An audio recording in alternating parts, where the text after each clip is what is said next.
And for me, I was looking for two actors, no matter how famous or not famous they were, who understood that and could really do the work, because it is work. Okay, yes. Who could really do the work to make that believable to the audience. You decide to use two unknown, or did you make that decision to use two basically relative unknowns? Yeah, I mean, they made the decision for me, you know? Really? Yeah, I feel like when I write a script, you know, I very rarely see an actor in my head, you know, and so because of that, any actor can walk through the door and show me who the characters are.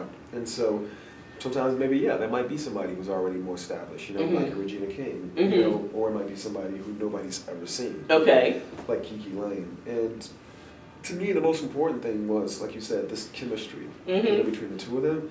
Because when you read the book, the thing that struck me the most about the novel, like right away, was these two young black people are clearly soulmates. Like, clearly soulmates. You described it as like a very pure, a very pure love, you know, uncorrupted. So did they have to audition, or did you just like say? No, they auditioned. Yeah, okay. They auditioned. You know, it's with this film, because it's the lead. You know, I mean, the film kind of lives with them. You know, it lives and breathes and rests with them. And so, yeah, it was very important they auditioned. They both did. Multiple times, actually. You know, Stefan has done more than Kiki. Yeah. I knew what he was. I'd seen him in Selma, and I'd seen him in Race.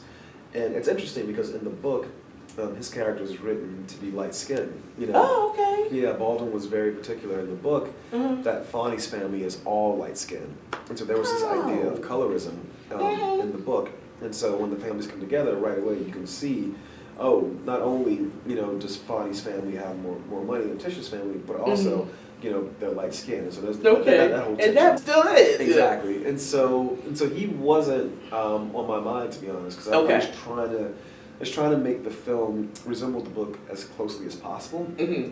But I believe casting is a meritocracy. And so he sent his tape in, and the tape was good. And then he came to LA, we met, and then he did another tape.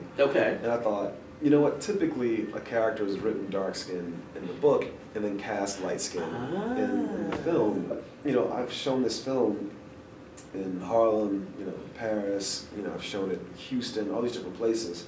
And it just amazes me that people come up to me. I just didn't realize how much I needed to see two dark-skinned black people in love, you know? And so even though we lost one dynamic that's present in the book, we gained this other dynamic. The most important thing, it's a love story, you know?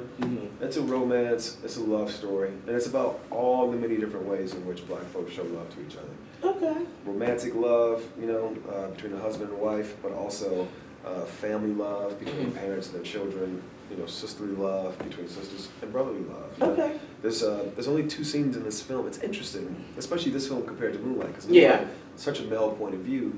This film's such a female point of view. It is. Okay. And, there's only 2 scenes where 2 men talk to each other. You know, it's when the friend comes over. I never thought of that. It's when the 2 dads. How often have you seen a film like that?